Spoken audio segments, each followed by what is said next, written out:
हर हर शंकर, जय जय शंकर। एक ऐसा मंदिर जहां बालक बनकर खेलने आते थे भगवान शिव। ये भगवान भोलेनाथ का इकलौता ऐसा मंदिर है जहां शिव शंकर भगवान कभी बालक के रूप में खेलने आते थे।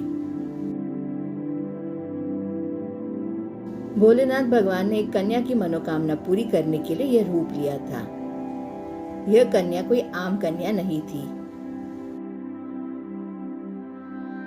हिमाचल के ऊना स्थित इस मंदिर के बारे में मान्यता है कि इसे पांडवों के समय स्थापित किया गया था। सोमभद्र नदी के किनारे जंगल में स्थित भगवान शिव के इस मंदिर के बारे में कहा जाता है कि यह कभी गुरु द्रोणाचार्य की नगरी हुआ करता था। यहीं पर वो पांडवों को धनुर्विद्या सिखाते थे।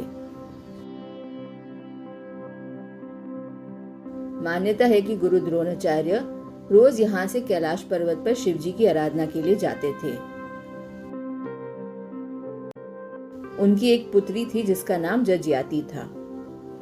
कहते हैं कि एक बार बेटी ने पिता से पूछा कि वे रोज पर्वत पर क्या करने जाते हैं, तो गुरु द्रोणाचार्य ने कहा कि वे शिव की आराधना करने के लिए वहां जाते हैं।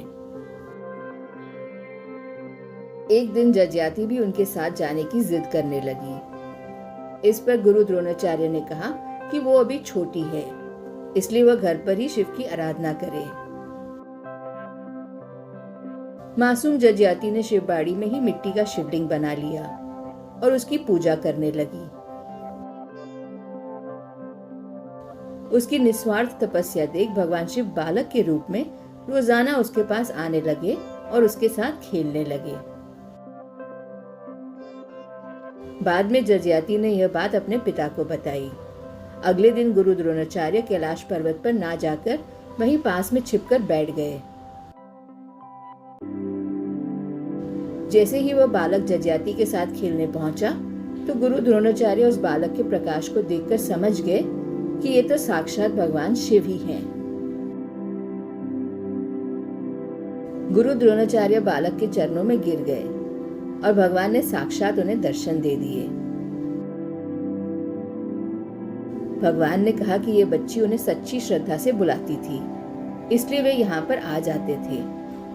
बाद में जजयाति ने भगवान शिव से वहीं रहने की जिद कर डाली। उसकी जिद पर भगवान शिव ने स्वयं वहां पिंडी की स्थापना की और वचन दिया कि हर वर्ष बैसाखी के दूसरे शनिवार यहाँ पर विशाल मेला लगा करेगा और उस दिन वह इस स्थान पर विराजमान रहा करेंगे। तत्पश्चात इस मंदिर की स्थापना हुई। हिमाचल के ऊना स्थित इस मंदिर में बैसाखी के बाद आने वाले दूसरे शनिवार को वह दिन माना जाता है जब भगवान शिव पूरा दिन यहाँ रहकर भक्तों की मनोकामना पूरी करते हैं।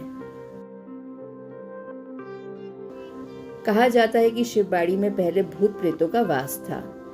बलदेव गिरी जी ने यहाँ पर घोर तप करके इस शिवबाड़ी को अपने मंत्रों से कील दिया था। बाबा के प्राचीन मंदिरों की जानकारी के लिए जुड़े रहिए हमारे साथ। खुश रहिए और सदैव जपते रहिए। हर हर महादेव।